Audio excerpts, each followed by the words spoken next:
Well, the House of Cards is something that is very painstaking to create. You have to be very precise in creating it. And it looks very impressive. You just have to find a key element in the unstable configuration and disturb it. Laws of gravity will take care of the rest.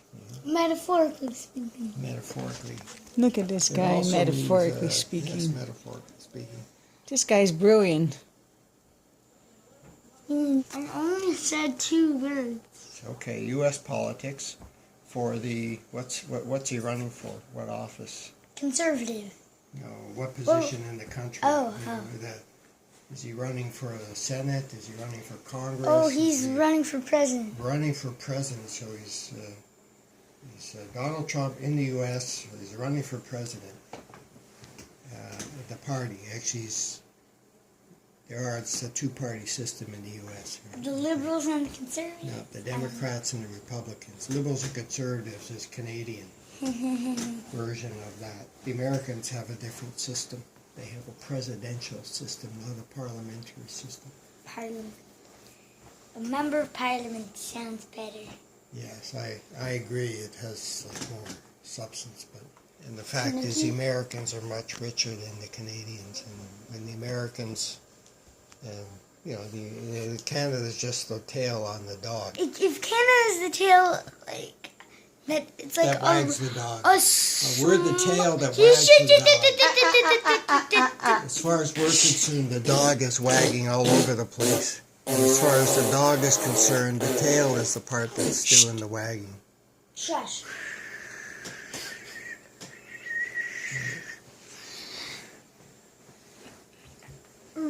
Really?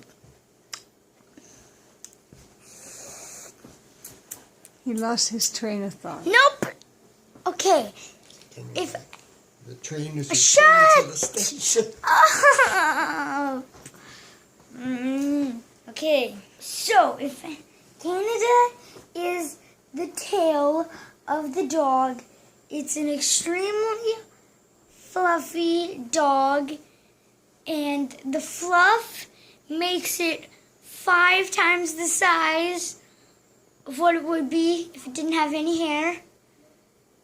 And someone shaved it all off everywhere except for the tail, and then the tail's bigger than the dog. That's right. Go Canada. I think what would make more sense is that we're the body. We're the body, and you see Alaska's the tail, and then America, and then the U.S. The U.S. is of no consequence. Is dead. Anyway, the reason I asked was whether you'd actually listen to Donald Trump talk. Have you ever listened to anything he had to say? All I know is that he was a bum. His reputation precedes him. But you should listen to him sometime if you see him on the news or something. Here, I'll get my iPad. Donald Trump, there's last week tonight will be John Oliver, Donald Trump. What? Oh, with...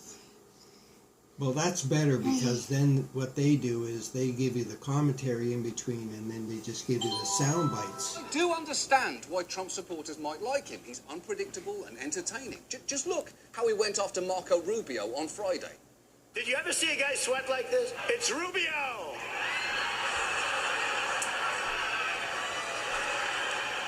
Is he a stand-up comedian? I think so. That's what it... That's objectively funny. Just as it was funny when a few years ago he tweeted, "I would like to extend my best wishes to all, even the haters and losers, on this special date, September the 11th. He wished haters and losers a happy 9/11. There is a part of me that even likes this guy. It's a part of me I hate, but it is a part of me. We like him. He tells it like it is. He says what he means. I honestly believe he's telling the truth. He's funding his own campaign. Nobody owns him. He's aggressive, and he's strong, and he's bold. I think he's an incredible businessman. If he runs the country like he runs his organization, And then All of a sudden, I see people saying that John Oliver, and I'm saying, John Oliver? And I checked with my people. He asked me to be on the show 4 or 5 times. And I'm not even sure he knows he's lying. I think he just doesn't care about what the truth is. I tell the truth. How much have you spent so far? Probably $25 million.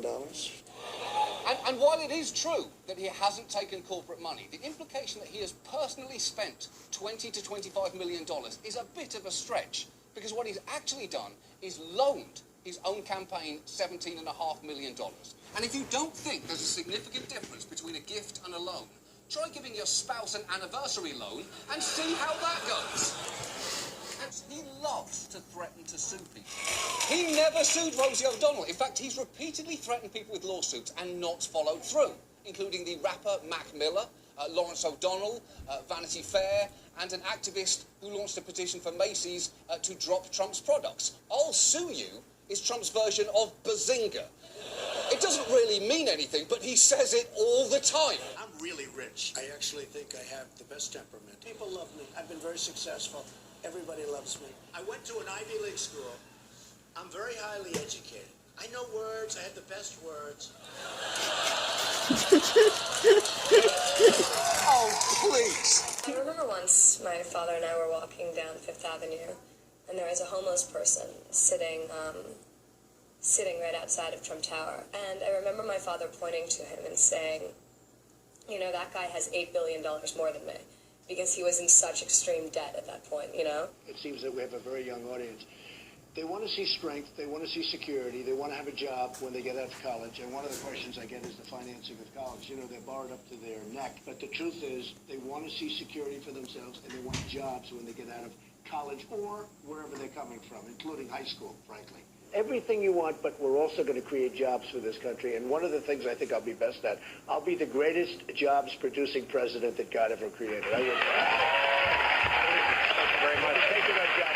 Considering the lawlessness and corruption in our country today, and we all know that the notion of equal justice under the law is something that does not apply to people in government. The Constitution is the foundation of our rule of law. You read the Constitution. What does it mean to you? Well, the Constitution is sort of everything. If you look at it and you look at what's going on, and the problem is our Constitution is being badly denigrated by what's happening, as an example, with Hillary Clinton.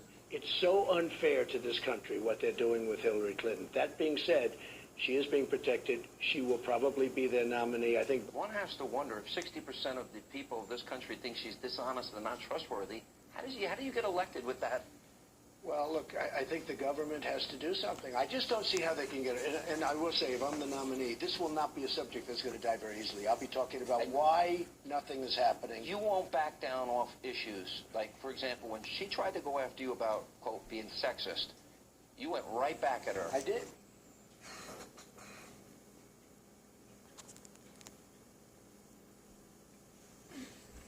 Do you know the lobbyists in Washington, of which I know many, and I've hired many over the years, but they're really good. And they have a thing, it's stamped on their forehead. It'll say, Rubio, I take care of Rubio. Another one will take care of another senator. Another one will take, and these guys are good. And they raise millions of dollars for them. I will stop it, because there's nobody that has any control of me in the sense that I'm going to do what's right for you. You're the only people that have to have